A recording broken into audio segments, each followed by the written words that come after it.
ঠিক আছে।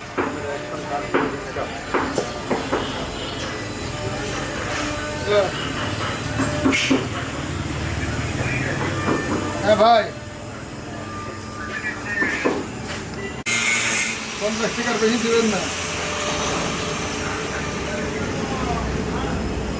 আপনারা তো মনে হয় শুধু রিপেয়ারই করেন, কোনো প্রোডাক্ট নাই না? না, আমাদের কোনো ইয়ে করে দিন, নতুন গাড়ি মাড়ি এগুলো বানায়। বসে বসে বসে কত 100 মিলি গাড়ি 100 মিলি রাখি, হ্যাঁ 100 মিলি রাখাতে কাঠ তেল দিলাম।